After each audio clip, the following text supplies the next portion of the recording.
नमस्कार, हेमराज भारती चैनल पर आप सभी का स्वागत है।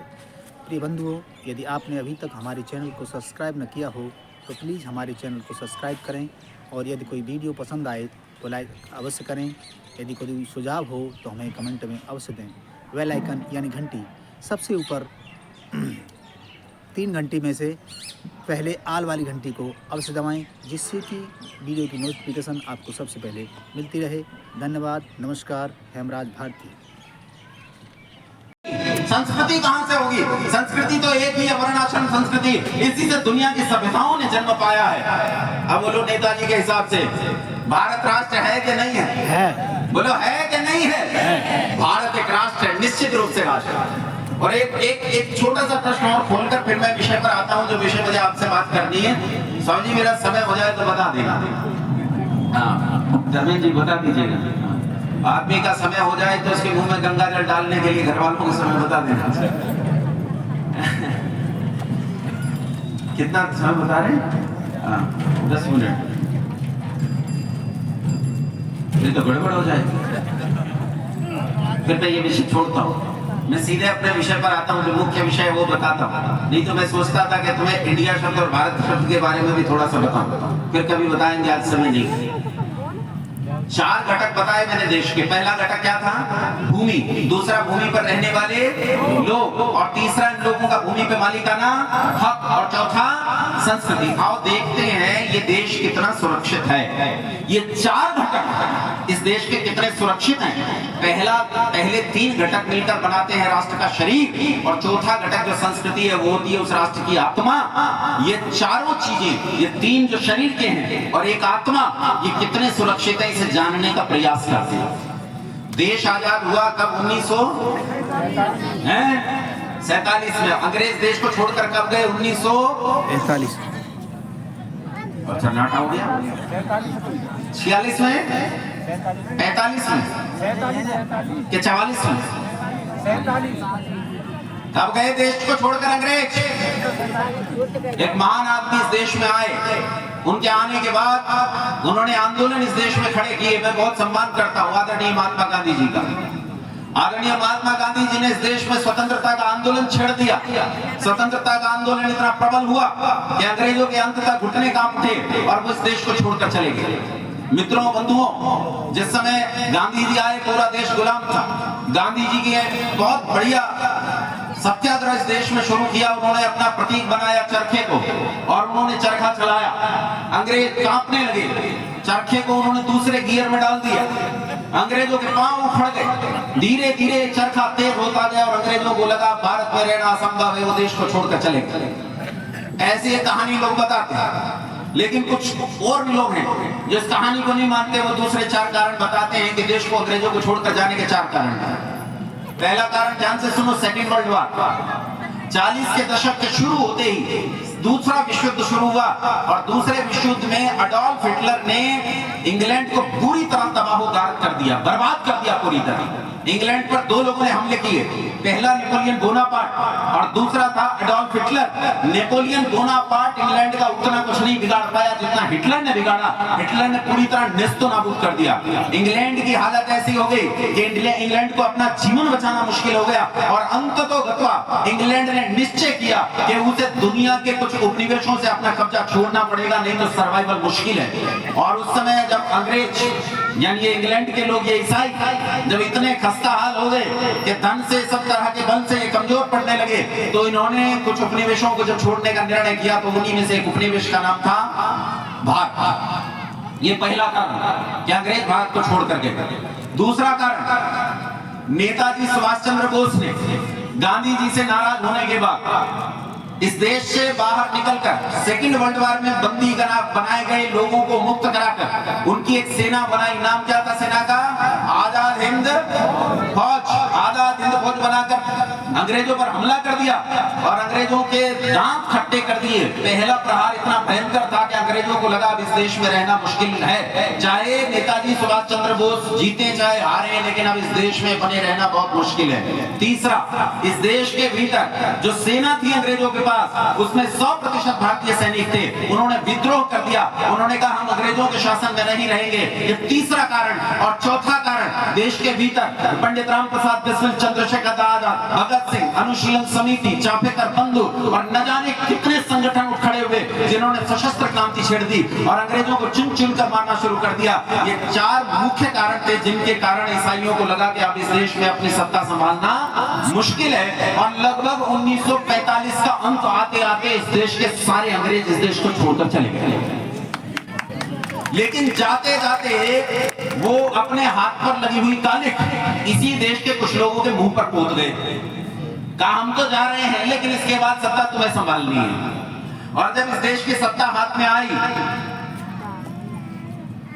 फरवरी 1950 का भाषण है सरदार वल्लभ भाई पटेल का, कलकत्ता में दिया था, सुन लेना, ऑल इंडिया रिकॉर्ड रेडियो ने रिकॉर्ड किया था, आज भी मौजूद है, 10 मिनट का भाषण है। वो उसमें एक आंकड़ा देते हैं कि 7 करोड़ मुसलमान थे और 7 करोड़ में से 4 करोड़ मुसलमान चले गए और देश में 3 करोड़ मुसलमान रह गए। हालांकि वहां सरदार वल्लभ भाई पटेल कह रहे हैं कि 3 करोड़ जो इस देश में रह गए हैं, ये 3 करोड़ ने भी पाकिस्तान के बनने में जी जान से सहायता की।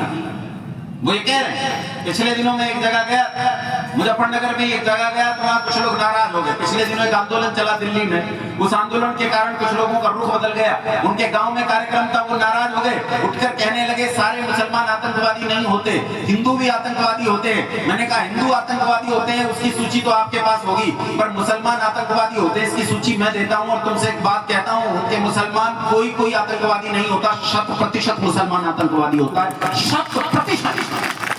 100% मुसलमान आतंकवादी होता है। जो कुरान को नहीं मानता वो मुसलमान नहीं।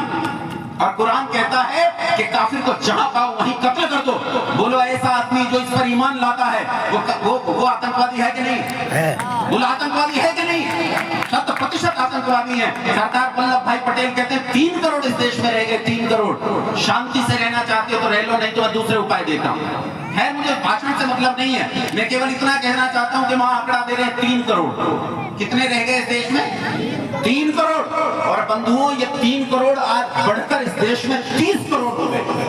75 साल अमृत महोत्सव चल रहा है, अगर 5 करोड़ ईसाइयों को निकाल दूं तो 30 करोड़ मुसलमान इस देश में हो गए हैं। 3 करोड़ से बढ़कर कितने गुना वृद्धि है? 10 गुना वृद्धि है। अगर इसी गति से बढ़ते रहे, इनकी दर और तेज ना भी हो, केवल 10% गति से बढ़े तो 30% का 10 गुना कितना बनता है अगले 75 साल में? अरे 30 करोड़ गुना 10 करोड़ बोलो, 300 करोड़। तब बना लेना मुख्यमंत्री, प्रधानमंत्री, किसे बनाओगे और क्या करोगे, कैसे इस देश की रक्षा करोगे। 1947 में आजाद हुए इस देश के भीतर जो जहर रह गया था वो जहर आज फैलकर 10 गुना हो गया है और पूरे देश में इस जहर की फसलें आज लहलहा रही हैं। देश के चप्पे चप्पे पर मस्जिद और मदरसों से आंट दिया गया है। इन मदरसों में डॉक्टर तैयार नहीं होते, इंजीनियर तैयार नहीं होते, इनमें साइंटिस्ट तैयार नहीं होते, इनमें पायलट तैयार नहीं होते। इन मदरसों में केवल एक ही विचारधारा तैयार होती है, भारत तेरे टुकड़े होंगे इंशाअल्लाह। इंशाअल्लाह ये यही विचार कायम करते हैं। पाकिस्तान लिया था कैसे? वो तो हाथ जोड़ के ले लिया था और अब की बार लोकतांत्रिक तरीकों से तुमसे न जाने कितने पाकिस्तान लिए जाएंगे, न जाने कितनी बार इस देश को तोड़ा जाएगा। जो आदमी कैम्ब्रिज यूनिवर्सिटी में बैठकर कहता है कि भारत टुकड़े टुकड़े राज्यों का संघ है, उसी के चेले जेएनयू में खड़े होकर कहते हैं भारत तेरे टुकड़े होंगे इंशाअल्लाह इंशाअल्लाह। वो सही कह रहे हैं, वो सही कह रहे हैं, क्योंकि तुम्हारी दशा यह है, केवल जमीन तुम्हारे हाथ से नहीं गई है, तुम्हारा समाज तुम्हारे हाथ से चला गया है। कौन लोग हो तुम? कौन हो तुम? अरे कौन हो तुम? तुम चमार हो, तुम वाल्मीकि हो, तुम त्यागी हो, वर्मा हो, शर्मा हो, जाट हो, ठाकुर हो, अहीर हो, पता नहीं क्या क्या हो, लेकिन एक नहीं हो। कितनी जातियों में बटे हो? कितनी जातियां तुम्हारी? बोलो कितनी हो सकती है? 1000? अरे कितनी होंगी भारत में? 2000, 3000, 4000, 10,000, 15,000, 20,000 कितनी होंगी? 2011 के सेंसस में जाति आधारित जनगणना कांग्रेस की सरकार ने करवाई, जिसे बाद में आंकड़े छिपा लिए गए, लेकिन जब आरटीआई से उसके आंकड़े प्रकट हुए, अकेले महाराष्ट्र में 4.5 लाख जातियां हैं। अकेले महाराष्ट्र में, भारत में 47 लाख जातियां हैं। जब वो कह रहे हैं कि भारत तेरे टुकड़े होंगे इंशाअल्लाह इंशाअल्लाह, वो केवल जमीन नहीं बांट रहे, वो तुम लोगों को बांट रहे हैं, बांट चुके हैं, तुम्हें लड़ाते हैं। ठाकुर और चमार लड़ते हैं, जाट और ठाकुर लड़ते हैं, मेरा राजा ये, मेरा राजा ये, लोग आपस में लड़ रहे हैं, दूसरे को मारने के लिए तैयार हैं। हमने महापुरुषों तक को बांट लिया। महाराणा प्रताप किसी और का महापुरुष है, रविदास किसी और का। ये हम सबके महापुरुष नहीं, हम सबके महापुरुष तक बंटे हुए हैं। परशुराम किसी और का, महाराणा प्रताप किसी और का, शिवाजी महाराज किसी और का, सबके महापुरुष तक बंटे हुए हैं। तुम्हारे इतिहास को बांट दिया गया है, तुम्हें बांट दिया गया है, तुम्हारी संस्कृति को बांट दिया गया है। भारत की दशा यह है, जम्मू कश्मीर में से 35 और 370 हटने के बाद भी जम्मू कश्मीर में 90,000 ट्रूप्स पड़े हैं, तब जाकर जम्मू कश्मीर किसी तरह कुछ नियंत्रण में है, और है नहीं। सेकंड माइग्रेशन शुरू हो गया है। अभी जितेंद्र सिंह नाम के एक सांसद है भाजपा के, उन्होंने आवाज उठाई थी 6,000 सरकारी हिंदू कर्मचारी अपने काम पर नहीं जा सकते क्योंकि उनके सर काट दिए जाएंगे। ये आज का कश्मीर है, जब 370 हट गई, 35 से हट गई, तब की बात है। भारत की दशा यह है कि केरल आज वामपंथ मुसलमान और ईसाइयत के जबड़े के पीछे कसा हुआ है। हिंदू नाम मात्र के लिए नहीं आवाज उठाए तो गला काट दिया जाता है। बंगाल में दिन दहाड़े धारदार हथियारों से गले काट दिए जाते हैं। रामनवमी की यात्राएं नहीं निकाल सकते, दशहरा नहीं कर सकते, रामलीलाएं नहीं खेल सकते, कुछ नहीं कर सकते।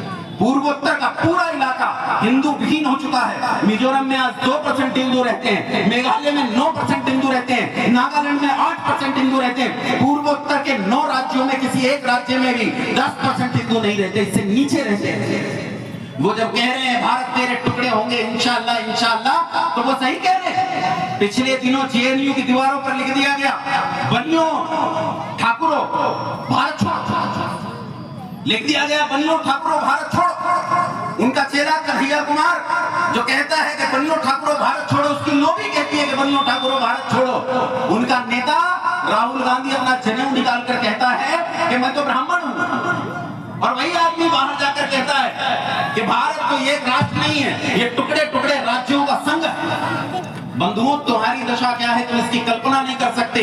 तुम्हारे देश के भीतर, जहां मैं रहता हूं मुजफ्फरनगर में, मेवात का ये इलाका है, मेवात का इलाका तुम समझते हो बड़ा खतरनाक इलाका, तुमसे लगता हुआ इलाका है। अरे जितने तुम मेवात में सारे लिए हो, इतने तो हमारे एक मोहल्ले में घूमते हैं, एक मोहल्ले में। 1913 में दंगा हुआ, हिंदू मुस्लिम दंगा, 5 AK-47 बरामद हुई, जो दुनिया की किसी फैक्ट्री में नहीं बनी थी। अब वो कट्टे नहीं बनाते, विद्रोह कट्टे नहीं बनाते, उनका लोहार अब AK-47 बनाता है। तुम्हारे घरों में तो नाक काटने का चाकू नहीं मिलेगा। तुम्हारा बालक चींटी देखकर छप्पर चढ़ जाता, मम्मी। यह हालत है। हमने अपने बालकों को लड्डू गोपाल बना दिया, उन्हें गोद में लेकर घूमते हैं, उनमें वीरत्व का कोई भाव पैदा करने का प्रयास नहीं करते, सोचते नहीं है कि कैसे राष्ट्र की रक्षा हो। देश के भीतर बिहार, उड़ीसा, छत्तीसगढ़, झारखंड, पूरा का पूरा इलाका वामपंथियों से भर गया है। देश के भीतर जाकर तो देखो, मध्य प्रदेश में पिछले दिनों गया, मध्य प्रदेश का इलाका एक पूरा का पूरा इलाका ईसाईकरण की चपेट में है। झारखंड में गोड्डा में कुछ दिनों काम किया मैंने वहां ईसाइयों के खिलाफ। गांव गांव पूरे के पूरे गांव बदलकर ईसाई हो चुके हैं, और अब वो वहां चर्च नहीं बनाते, मंदिर बनाते। यीशु मंदिर, मरियम मंदिर, मरियम बनाई गई है आदिवासी कपड़ों में, काले रंग की मरियम है, उसने धोती बांध रखी है, ऐसी मरियम बना रखी है, ये ऐसा यीशु बना रखा है। ऐसी दशा पूरे देश में 14,000 लोगों को पर डे ईसाई बनाया जाता है, मुसलमान कितनों को बनाया जाता है, इसकी तो कल्पना करना भी असंभव सा लगता है। देश केवल भीतर से ही इतना आक्रांत नहीं है, देश के चारों तरफ दुश्मन देश बैठे हैं। बस मित्र और शत्रु में उत्तर दे देना। बोलो पाकिस्तान मित्र के शत्रु, अरे मुझसे बोलो शत्रु, अफगानिस्तान शत्रु, चाइना शत्रु, बांग्लादेश शत्रु। और मित्रों जानते हो श्रीलंका और नेपाल में भी वामपंथ उसी तरह पैर पसार रहा है जैसे भारत में पसार रहा है। मैं नेपाल से सीधा यहाँ आया हूँ तो सीधा नेपाल से आया हूँ। जाकर देखो ईसाईकरण की क्या हालत है, वामपंथ की क्या हालत है। ब्राह्मण को ऐसी दृष्टि से देखते, मेरी धोती देख के मुझे ऐसे देख रहे थे जैसे दुनिया का सबसे बड़ा राक्षस नहीं, साक्षात ब्राह्मण में ही आ गया, ऐसे देखते हैं। ये सोचना पड़ेगा तुम्हें, ये जागना पड़ेगा तुम्हें। मुझसे पहले यहाँ संदीप जी कह रहे थे और सुंदर जी ने जाने दोनों में से, दोनों युवकों में से कौन से ने एक बात कही, लेकिन दोनों में से एक ने एक बात कही कि जब तुम पर हमला होता है तो कौन संगठन है तुम्हें जो बचाने आते हैं? जब तुम्हारी माँ बहन बेटियों को बचाया जाता है, न जाने कितनी माँ बहन बेटियां अस्मिताएं तार तार करके उन्हें बर्बाद किया जा रहा है, उन्हें भगाया जा रहा है, मुसलमान बनाया जा रहा है। तुम्हारे लड़के भगाए जाते हैं, तुम्हारी लड़कियां भगाई जाती हैं, उन्हें मुसलमान बनाया जाता है। हम अपने समाज की रक्षा नहीं कर पाते। 4 घटकों में से कोई एक घटक भी सुरक्षित नहीं है। नमस्कार, हेमराज भारती चैनल पर आप सभी का स्वागत है। प्रिय बंधुओं, यदि आपने अभी तक हमारे चैनल को सब्सक्राइब न किया हो तो प्लीज़ हमारे चैनल को सब्सक्राइब करें और यदि कोई वीडियो पसंद आए तो लाइक अवश्य करें। यदि कोई सुझाव हो तो हमें कमेंट में अवश्य दें। बेल आइकन यानी घंटी सबसे ऊपर 3 घंटी में से पहले आल वाली घंटी को अवश्य दबाएं, जिससे कि वीडियो की नोटिफिकेशन आपको सबसे पहले मिलती रहे। धन्यवाद। नमस्कार। हेमराज भारती।